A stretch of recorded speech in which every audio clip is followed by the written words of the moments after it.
Talk Show. Recorded live. Welcome, and thank you for joining us. You're listening to the Beyond 50 radio program. I'm Daniel Davis.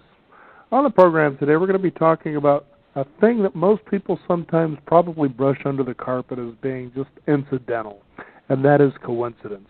Do you ever find yourself at times when you're thinking about someone and before you know it, they're either calling you or you're running into them at the store? Or probably that thing that you desire, you have in your mind from time to time, and all of a sudden there it is. Or perhaps through a series of chance encounters, a particular wish that you've had brewing for quite a long time seems to just kind of appear out of nowhere through a series of people that help you to get to where it is you want to go. Joining us here on the Beyond 50 radio program today is someone who has done just that and has had a remarkable career. For people that may know the soap opera world, you might remember a particular person simply known as Gloria. She's joining us here on the Beyond 50 radio program today to talk about her new memoir, Coincidence is God's Way of Letting You Know that He's Available. Gloria, no, thank you. Actually, the title is Coincidence is God's Way of Remaining Anonymous. Remaining Anonymous, which yes. is an exact quote from Albert Einstein. Right, exactly. We don't want to misquote Albert. No, I wouldn't want to do that, especially when it comes to something like his theory of relativity. Yeah, exactly. There is a certain precision to his take on things. Yeah, it's so nice to be with you. Now, one of the things that I really liked about when I was reading your book is the idea of the celebrity cookbook and how all that brewed about. As someone who likes to spend time in the kitchen here, talk about this here, because that was quite a remarkable story. Well, that's the story that really prompted me on this journey with coincidence.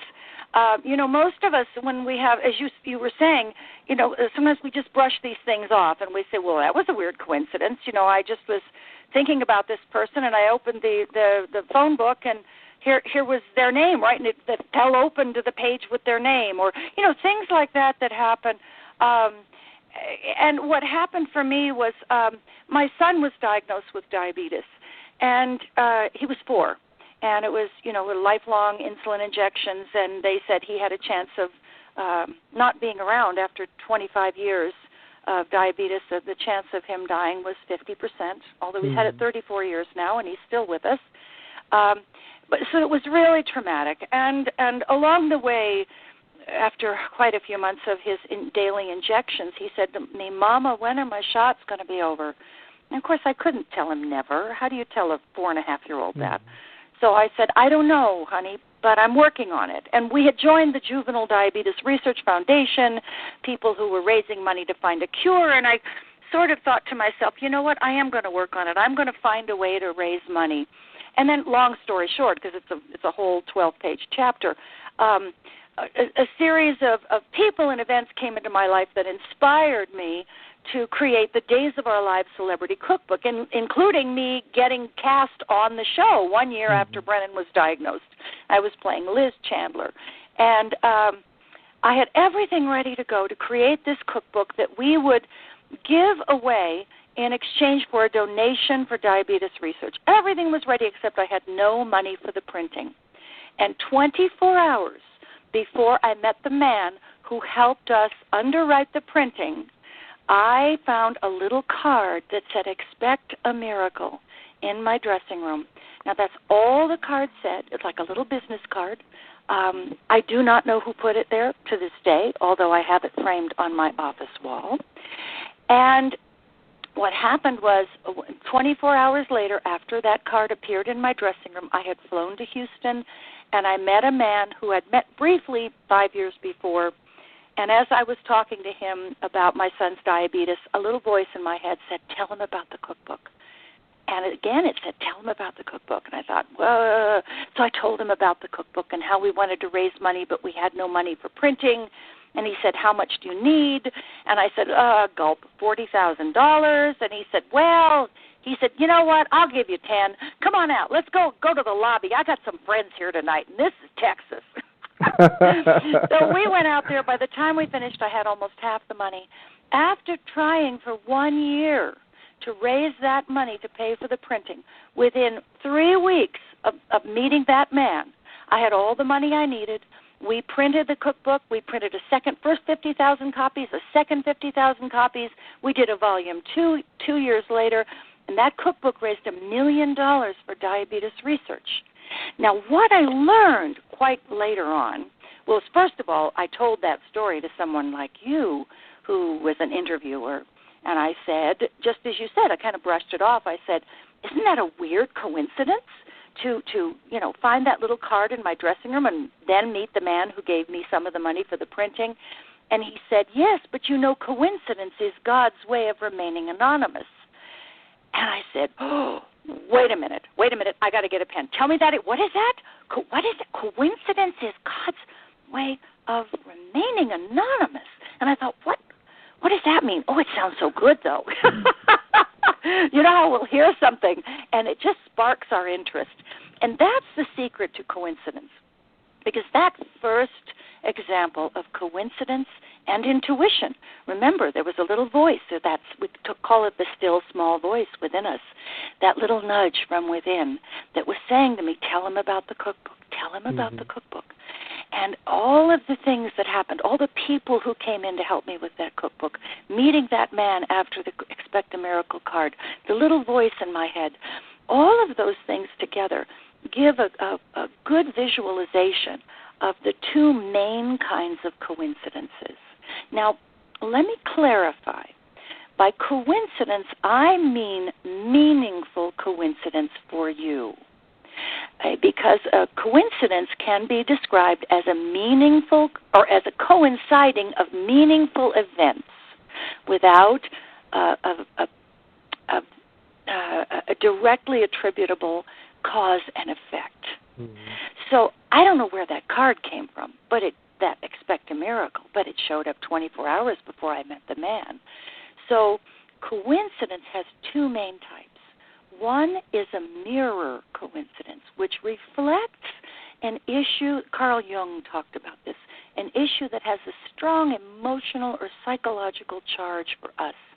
And something around us responds to the vibration of that strong emotional, psychological charge. Well, there was nothing more important to me emotionally and psychologically than doing something to help my son with his diabetes. So here I was on this quest to try to raise money, and everything I needed came into my life, including the person to underwrite the funds for the printing. The second thing is that coincidence will give you guidance, and this may come in the form of intuition, which is the inner form of coincidence. We have to think of it as that appearance of the magnificent creativity and connection that made everything, that manifested this entire universe. That power, that creativity, that presence dwells within all of its creation. And we don't even have to have a word for it. You don't have to know what to call gravity in order for it to work. There is a connection. We know it from quantum physics. So guidance appears within us or around us as another form of coincidence. I know that's a lot, but there's the gist of my book. And that's just the first chapter, I had a series of extraordinary coincidences that set me on this journey, and it took me over 10 years to write this book because I wanted to find out everything I could find out, talk to everyone I came in contact with, collect their coincidences, use my own as evidence, because we learn best by storytelling. Mm-hmm. And so by telling my own story and then examining what are the principles behind these coincidences, I wanted this book to be of value to others, to help inspire them to start to become more aware of how they are connected to what they need to know and what they need to grow to the next level in their lives. And for those of our listeners out there, you don't have to have a star-studded career to realize this is available at everybody's fingertips. It's the question of whether or not you're paying attention and you're willing to get out of your own way and allow the action to unfold naturally. Yeah, the getting out of your own way is interesting because very often our own way may be certain default settings in our lives, default settings that take us into a place of negativity or a negative worldview. Like you're stuck in traffic and you say something like, "Oh, just my luck." Huh? Mm-hmm. Is it just your luck that you're always stuck in traffic? Some of these things that we grab hold of when we're little children, and especially if there's ever been abuse or neglect, and even if there hasn't been outward abuse and neglect, we grab unfortunate ideas about ourselves along the way, and these can be limiting. They can limit our sense of what is possible in our lives, and coincidence and intuition will very often show up to give us a chance to rethink, to re-examine what we may hold about our lives. I have dear friends, and I tell this story in the book, Troy and Holly, and they had an extraordinary intuitive and coincidental occurrence in their lives. Holly was at a recording session in the afternoon. She's a singer and songwriter and author, and she got like what she thought was a panic attack. She had tremendous anxiety, and she just felt like she had to get home immediately. And she went home, and she just felt anxiety about her home. And she looked all around, and everything seemed to be all right. And then she just thought, I'm so exhausted from this panicky feeling. So she went to bed, and she had a little nap in the afternoon. She woke up, and again she looked around because the feeling was still there. But things seemed all right. And then that night, their son usually slept on the third floor of their rented house. Their master bedroom was on the second floor. And that night he had a little bit of a sniffy nose, and she got this powerful intuitive feeling that she should go sleep in his room and be with him that night. She said, I don't know why, I just need to be. And her husband, knowing that she had powerful intuition, said, okay, all right, that's good, honey. He woke up about 2 or 3 in the morning, and there was smoke in the bedroom. There was an electrical fire that had started in the walls. He opened his bedroom door, and the flames blew him back into the room. He jumped out of the second-story window. It was kind of like a story and a half, and he ran around to the other side of the house, and he looked up the window where his son and wife had been sleeping, and he saw through thick black smoke his son's feet dangling over the side. His wife was holding his son down, getting ready to drop him onto the ground. He was able to catch his son, and then his wife leapt down and was basically uninjured, and they got away. Everything that they had was destroyed. Everything. All their computers. I think he saved one guitar. She saved a couple of pictures that were inside a metal box. The firemen said they'd never seen such a powerful fire. But when I talked to Troy, I asked him, oh, Troy, how are you doing? He said, you know what? He said, I have only one response to all of that is gratitude.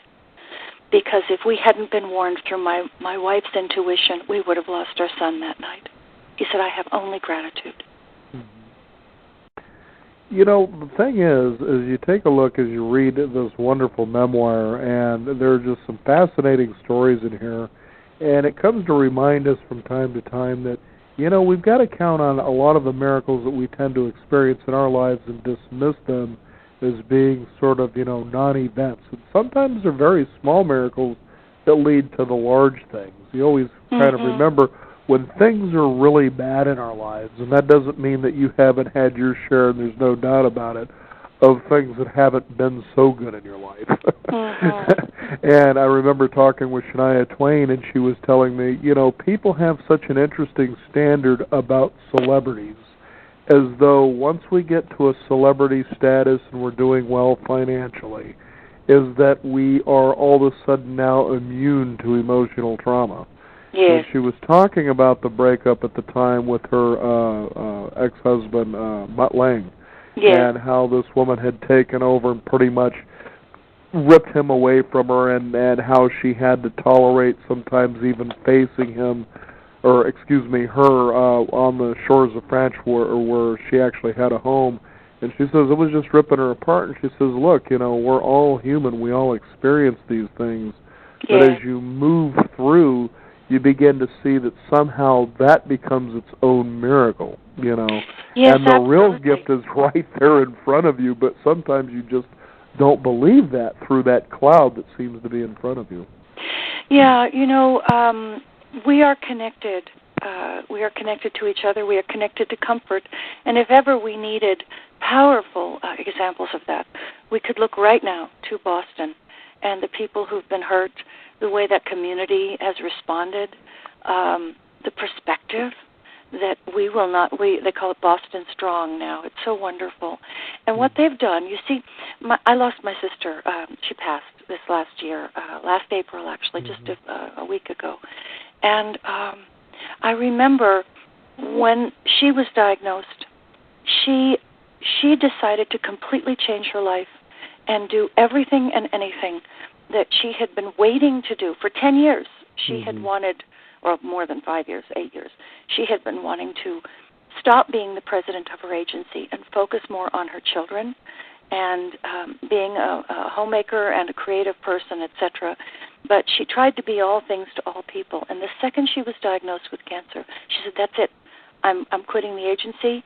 I am now going to live my life. And the next 3.5-year journey that she had was so profound and so healing for her, and such an example and inspiration to everyone around her, that when she left, she was at peace.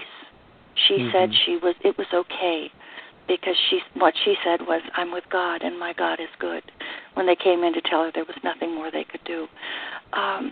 We never know what good may come out of a difficult circumstance, a difficult coincidence. Let me think. Pierre Teilhard de Chardin. Very familiar with that name. I always have trouble with that one, too. I know.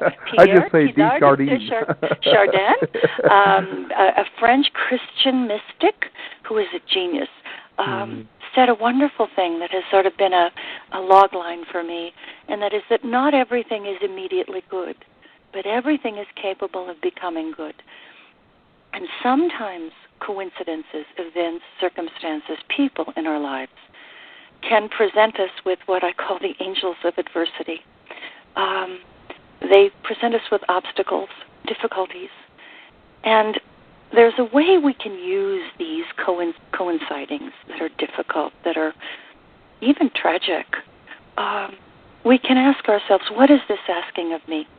My sister did that when she was diagnosed. What is this asking of me? And for her answer, it was for me now to live my life from what I need and stop living my whole life from what everybody else needs. And it was profoundly healing for her.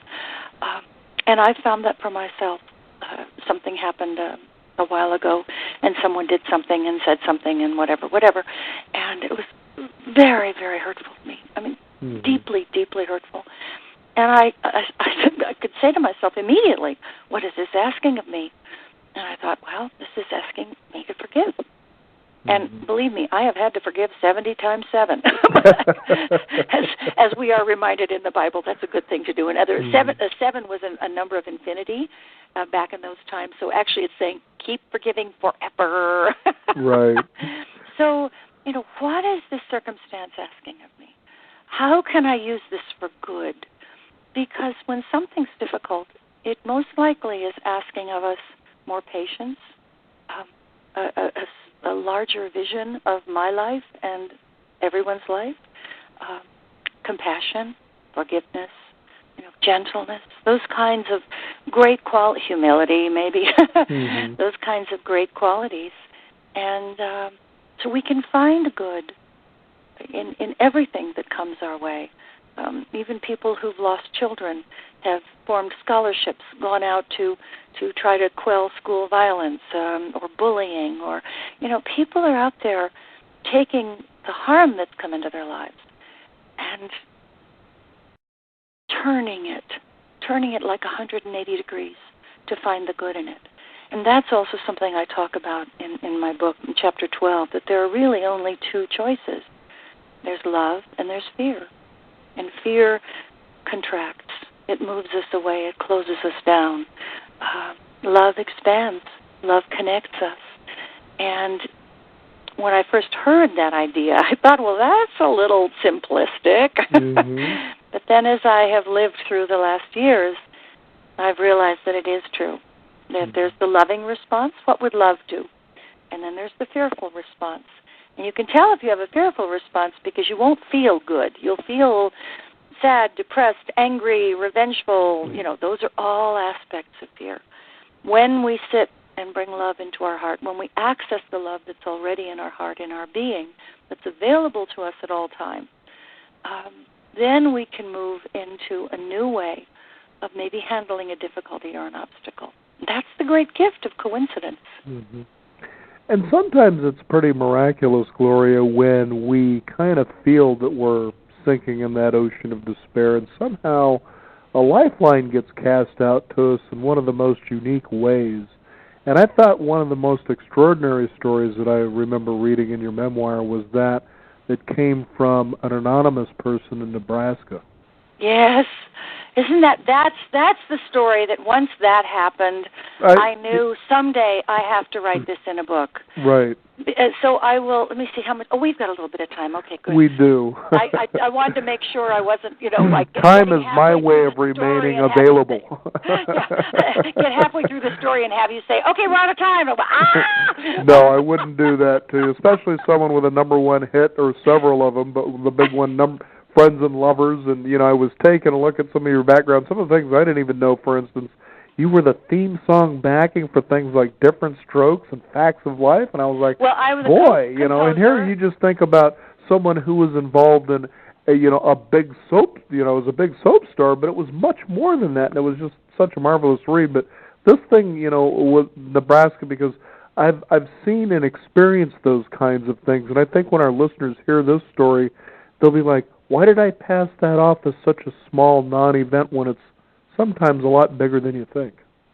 And so let me tell the story because, again, I loved your thing about the little events, the non-events sort of. But someone I was talking to recently said, well, I consider them all little miracles. And I thought, oh, what a sweet way, what a wonderful way to say, oh, there's another little miracle. Think of how inspiring that is to say, right. Oh, I had a little miracle today. Oh, I just had I found a parking place. Little miracle. I call it actually good parking karma. Right. But anyway, let me tell this story. So I got to a point in my marriage to Alan Thicke, the actor and writer, very, very talented man, and we had we were married for 16 years by the time the divorce became final, and Alan had a very funny line. He said, I was happily married for 14 years, but unfortunately Gloria was only happily married for 9. Oh, no. He always had the most wonderful way of finding the comedic take on everything. But I had gotten to the point where I knew in my heart and my gut, and I explain the process in the book of learning to listen to myself, that I had to leave the marriage, that our time together had come to a close, and the lessons I needed to learn from being in relationship with him had been learned. And in order to grow, I needed to leave. So I secretly asked him, because I didn't want it in the press or anything else, because I wasn't sure exactly where I was going, I secretly asked him for a separation. And he was the only person who knew about it. And maybe 2 weeks, within the next 2 weeks, I received a letter from a woman I had briefly met in Nebraska at a book signing. And at the time, she had talked to me and given me a little note about my son and his diabetes, because she had a daughter who had epilepsy and how she really understood. And it was a very compassionate note that brought tears to my eyes. It was so sweet. Now, all of a sudden, and I had written her a thank you note after I had read the letter after the book signing. Now she writes to me, it's a couple months later, and she said, I've been praying for you, and I'm getting messages for you. I hope it's not too presumptuous, but I've put the note in here with the letter, with the message I'm getting. And she said, they're messages from God. And I thought, okay, because that wasn't something that I knew quite how to manage the idea of. And I read this, and it literally brought me to my knees, because it was so compassionate and so loving. No one had ever spoken to me so inspiringly. So, it started out with things like, do not be afraid. I am putting you on a new path, but I will be with you. I will go with you, and I will love you. And I mean, it was like, oh, where did this come from? And I folded it up after crying for a while, and I saved it. I have them all. I have all of her letters saved on a shelf. And she sent me a letter every month or two for 2.5 years. I never called her to tell her where I was or what I was thinking, but each letter that arrived seemed to be addressing in some way something that I needed to hear or needed to know at that time. They seemed to be almost a response to what I was going through. And so 2.5 years later, my divorce became final, and the letters stopped coming. And I had just saved them because they were so beautiful. Now jump forward 14 years later, and I have finally sat down and started to write this book. Mm-hmm. And I'm writing the story of the letters, and I thought, you know what? I never talked to this woman, Shirley. I never called her and said, how did you come to write that first letter? And she tells me a story that's quite amazing and still a little inscrutable to me, but I believe it because it happened. Talk about expanding your mind and your heart. She was on her way to Bible study, and she said as she was driving, it was as if she stepped out of time and space, and a voice said to her, you must tell Gloria that I love her and she's not to worry. Everything will be okay. And she said I started arguing with the voice saying, Lord, I don't know anybody named Gloria. How about if we say Liz? Do you think you know that one? No. She said, I don't know anybody named Gloria except that woman who plays Liz on Days of Our Lives. Right. I don't know where to find her. I don't know. That's like crazy. She's arguing with the voice, and the voice says, wait and see. She goes to Bible study, and that night at Bible study, somebody says during their prayer time, I don't know why, but I'm being prompted to share with you that I read in the newspaper that Gloria Loring is coming to the Lincoln Mall this weekend. She's in Lincoln, Nebraska. And there I was in Lincoln, Nebraska. A few days after, she gets this message from the beloved, the one who created us. I don't understand how that all works, but it works. And here she is in front of me, and she has me sign her book, and she gives me a little note about her daughter, and then I write her back, and then all of a sudden these letters start coming. She's praying for me, and suddenly she's prompted to send me these messages the week after I decide to leave my marriage, which was profoundly sad for me because my own parents went through a divorce. My dad was an alcoholic. There was unfortunate, inappropriate sexualized contact with him as a child. Mm-hmm. For me. It was all this stuff in my history, and all of it, by the way, was addressed by coincidence and intuition that led me one step at a time, which I reveal in the book as it unfolds, for my own healing process. Now, this book is in one sense, a prescriptive book, a sort of how-to, but because the subject of one's personal healing is so individualized, one's personal growth is so individualized, it wasn't that I could say, okay, here are the 10 ways to heal your life. Sure. To me, that's why people go to therapists, because there's one person listening to just their story, and that's why there's so many self-help books, because not one of them has addressed everybody's needs. But there is a little formula that I've been sharing with people that they can kind of glean from my book about the issue of coincidence. Because when something comes into your life, I call them the 4 Ds, like, determine, discover, etc. When a coincidence comes into your life and it stays with you, it kind of piques your interest. You first of all determine, does it have meaning for you? Do you keep thinking about it? Does it come back to kind of poke at you a little bit, Does it nag at you? So you determine if it has a little message for you. And then you take a look, is this an issue? And you discover, by looking at your life recently, have there been some other clues and a pattern, some input that's been coming into your life about this very same issue? My friend says, when things of a kind start to align, it may be a sign. I love that little poem. So you say, so-and-so mentioned something to me yesterday, and now all of a sudden I get this phone call, And then I just read in the morning paper such and such, and it's kind of staying. I'm thinking about it. It's staying with me. And then you can define its message. And now this requires a little contemplative work, a little reasoning. Ask, what is this asking of me?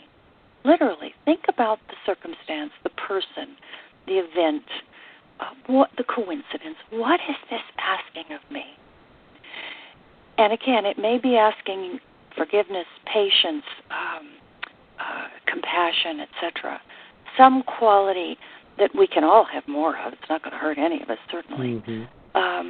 And then if it's asking you to take a step in a certain direction, then the last D is do it. Try it. We gain confidence in the wisdom of intuition and coincidence by stepping forward and listening and trying it out. Well, everybody said I should read this book. I got 5 people told me to read this book. I read this book. You know what? This was a good book for me to read. Mm-hmm. Next time 3 or 4 people tell me to take a look at something, I think I'm going to do that. We have to gather confidence that the world around us, that the ether itself might be delivering messages that we need to know about. Mm-hmm. And even at the times that we just don't really feel that is true, that's the time you have to sort of really own up and just step in that direction, as you said earlier, with courage, and just allow it to unfold and see what it will and what you will be able to grab out of it, that miracle, that mini miracle or that large miracle, so to speak. Yeah. Have you had things like that happen to you? In the most extraordinary ways you could never imagine. Well, no. So what? Tell me, because I'm collecting coincidences. I want to know about your coincidence. Well, there's so many, but I remember that one of the most fascinating things that happened, I had always wanted to be a disc jockey. And this goes back to the days, and I'm sure you'll remember the name Machine Gun Kelly out of Los Angeles. Oh, sure. And so, as a young boy in the early 1970s, hearing that, I thought, these guys always sound like they're at the party, and, they're always in and everywhere you want to be. You don't realize then that that's what their job is. That's what they do, and of course they play a lot of great songs, and this was back in the day when KHJ was an AM station, and they used to play everything. It wasn't as segregated as it is, especially today. Yeah, it wasn't so niche. You could hear a polka song, Elvis Presley, and then Bachman Turner Overdrive all on the same station. It was wonderful. Yes. And then Glenn Campbell. And anyway, that being said, but I had put this dream off for a long time. Now, that was one thing. Now, the other thing, too, is I don't mind sharing with people that when Saturday Night Fever hit the theaters, that gave me the fever itself. And so I pursued dancing. I just, threw the record on and just started going crazy. I said, I want to do that. And so I did. Now, the most remarkable thing, because I went to a small junior high school out in the country of Oregon, is all of a sudden I was pulled out of class one day and was asked to go to the office. And I thought, oh, no. For me, I was to see the principal. I probably did something wrong again because I was kind of a troublemaker, in junior high school. And I was, really surprised by this. And this was in the 8th grade. And so I go to the office, and I'm introduced to this gentleman. And apparently he was a producer in Portland, Oregon. And I was like, okay, well, so what? Well, this guy is actually putting together a performance and wants to know whether or not you'd be interested in choreographing a dance routine for some girls. But I was thinking, well, how did he hear about this? This is just something that I did, and of course the school was familiar with how well that I danced, but, who's this guy? Well, this evolved to a point where he actually had produced a whole play, and I was the lead in that just for my dancing skills alone, and I thought, who put all this together? I just couldn't even imagine. I knew that I wanted to perform on stage, and there were many times that I did this for a lot of people just for the sheer entertainment of it, but now I'm in a play, But But I have to tell you, it takes kind of a turn that wasn't so good that I still feel that I regret, because the peers were like, well, he seems kind of strange or this or that or the other. Yes. And anyway, so the play went without a hitch. Of course, all my friends had an opportunity to be in this as the co-actors, so to speak. But after that, I just never really talked to the guy again because of that. Oh. Now, there isn't a day that I might sit and I might watch something like Cats, and a tear comes to my eye wondering what if. Yeah. Now that's that. But again, there's also the disc jockey dream. So there I am, and now that's that little story of a little bit of a heartbreak. But in my mid-30s, I finally, thought things were going along, and still I hadn't really pursued the disc jockey thing quite yet. And there I was dating someone, and the next thing you know, in the midst, I just had my own little heartbreak, so to speak.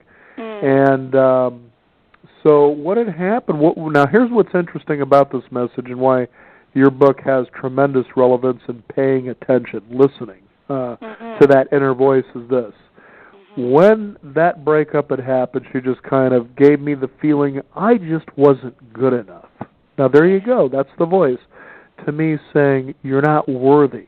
Yeah, that's the voice of the critic. That's right, the voice exactly. of the small sense of self, as opposed to the voice of the Most High. Yeah. Mm-hmm. Now, taking that particular voice, I decided I'm going to prove she's wrong, and really just prove that it's wrong in general, because I didn't see her really hardly at all after this. So I decided, I'm going to go to a Toastmasters meeting of all things. And what I'm going to do is I'm going to find one that's downtown in the center of Portland, the most motivated, intelligent, college-educated group that I could find, and I'm going to do my thing down there. I'm going to prove that I'm just as good as all of them. So I go down to this Toastmasters meeting at Portland, Oregon City Hall. And there we were, and doing our thing, and this guy stands up and he says, I would like to be the world's greatest radio interviewer. And I thought, well, that's pretty astounding, actually. That's really interesting to me. And I decided to ask him afterwards. I said, well, you say that you do radio interview. And he says, as a matter of fact, I do. I work with Oregon Public Broadcasting, which is part of the PBS network. Okay? So I said, well, I'd be interested in pursuing that. And he says, I'll tell you what, give me a call, and we'll go ahead and we'll talk about it. From that point, the next thing I know, not even a week and a half later, I'm sitting in front of a producer, and he simply says, well, I'll tell you what, if this is really what you want to do, we're going to go ahead and start today. And he hands me a book, and he says, this gentleman's coming in about, 3.5 hours. Why don't you go ahead and interview him? And I thought, well, this is unusual. I said, okay, well, that's fine. So I did what I thought was the most reasonable thing for me to do, and that is to read as much through the book as I could to get a feel for who he was. Excuse me. And the next thing you know, as he's in the studio and I start to do this 30-minute show called Profiles, which is basically a biography-style show, you could see this gentleman light up as I was asking particular questions that you would only know if you had actually read his book. Read the book, yeah. Right, and I did read your book, Gloria. That's a total fact, but it was about almost a month and a half ago, and I'm like, see, and then I get the interviews, and sometimes you forget a lot of what you read, and so you hope the guest kind of throws that at you as much as I read. Sometimes it's crazy, but anyway, back to this. You could see him light up and his buttons were being pushed, which was something that was really a natural characteristic of mine anyway, because I had always found people that seemed sort of average and ordinary in front of you, when you start to ask a few questions, you find the most extraordinary things out about them. Yes, okay? And so I was like, there are celebrities all around you if you just take the time to ask certain questions and listen, okay? Yes. So this launch, now here's one of the most interesting things. I was watching the Oprah Winfrey Show, and yes, I admit back in the day, especially in a heartbreak, I turned to Oprah Winfrey, what can you do to help me feel better? Yeah. And there was a particular guest on there that I was really sort of taken by, and she had wrote, if life is a game, these are the rules, 10 rules on being human. Oh, yes, yes. Okay. Now, wouldn't you know it, a week later, I see her on the schedule, and I said, I'd really be interested in interviewing her. And they said, no problem, she's all yours. And I was astounded to realize here was someone who had an impact on my life to really kind of, shake this up and go, don't worry about it, life is much bigger than this moment, And now I get an opportunity to sit face-to-face with her. So question. For 30 minutes. Okay. Question. When you saw her on the Oprah show, did a part of you think, or was there an inclination or a prompt like, gosh, I'd really love to sit down or talk with her, or did you feel any of that at that time? Do you remember that? No, I can't say honestly that I did, okay. Because this happened before this radio thing began to unfold, and that was the point of this particular conversation because I was pursuing my dream, okay? Yeah. And now what was right. fascinating about the whole thing was, as I was amazed that I thought there were all these hoops that I needed to jump through to get to a point that I was here in front of this person. Yes. And from that point on, we're talking celebrities, politicians, PhDs, scientists, and here we are 15 years later, and I'm sitting in front of someone who has recorded a #1 hit, who has been involved in one of the longest-running television daytime soaps in television history. And you just stand here thinking to yourself, and it all started with a heartbreak and a need to prove I'm even better than somebody making me feel that I wasn't good enough. Yes. And that's the point that drove me. Yeah, and so in that sense, that circumstance, that person was an angel of adversity. Exactly. You took it and you said, okay, how am I going to get over this, around it, through it? With coinciding of meaningful events very often have an opportunity for us to step into a new way of being, a new way of thinking, a new way of feeling. And that's the power of it, and that's why I wrote the book, because I think we can all bear to be reminded of the way we are connected, as I said before, to what we need to know and what we need to grow. And by grow, I mean expand, let go of our limiting ideas, just as you did. There's just so much goodness in this world. We're certainly seeing it this last week with Boston and all of that. There's just so much goodness. It only takes one person out of 100 to throw stuff down in a park for there to be litter, Only one person in 1,000 to leave all their picnic stuff all over the place, and suddenly there's litter. There's something that doesn't look as good. But we still have the 99 or the 999 or the 9,999, who are conducting their lives beautifully. Right. And so that's why I'm a big proponent of looking for the good, looking for the opportunity to again, find the good, as Chardin says, not everything is immediately good, but everything is capable of becoming good. And so I hope people will be inspired to get my book and read about my own journey, and then the principles behind using coincidence and how we can benefit from it. Because I think the universe is always talking to us, always giving us feedback, and it's just for us to open our eyes and start to trust our own sense of what is true and right and good. And ultimately, what would Liz Chandler say? I have no idea. You've been channeling this character for years, and you don't have any idea what Liz would say. You know what? I don't know, because the writers told Liz what to say. I just followed. I didn't improv that character. And again, I've been off for a number of years, so I don't know by now how Liz would have grown beyond where she was back then, And of course, being on a soap, if anybody ever told the truth, there'd be no story at all. So that's true. Ask Larry Hagman that, I know. It's very, very sweet. Well, tell us, is there a website people can find out more about you and your work? Absolutely. GloriaLoring.com, GloriaLoring. And I am on Facebook /Gloria Loring. I am on Twitter /Gloria Loring. If anyone has a really good coincidence they want to share, because we're developing a project, and we're looking for really interesting coincidences, especially with the fascinating twists and turns that can happen. My email is gloria@glorialoring.com, so I welcome people to contact me, and because I'm looking at, and just maybe your coincidence will be used in this new project, which at the moment remains a secret. Of course. Yeah. So, and my book is available, Coincidence is God's Way of Remaining Anonymous, at Amazon.com, BarnesandNoble.com. It's on Kindle and Nook and all of those good things. So, in other words, folks, you can find it. All you have to do is be willing to get out there and reach out and get it. Just reach out and look for it, yes.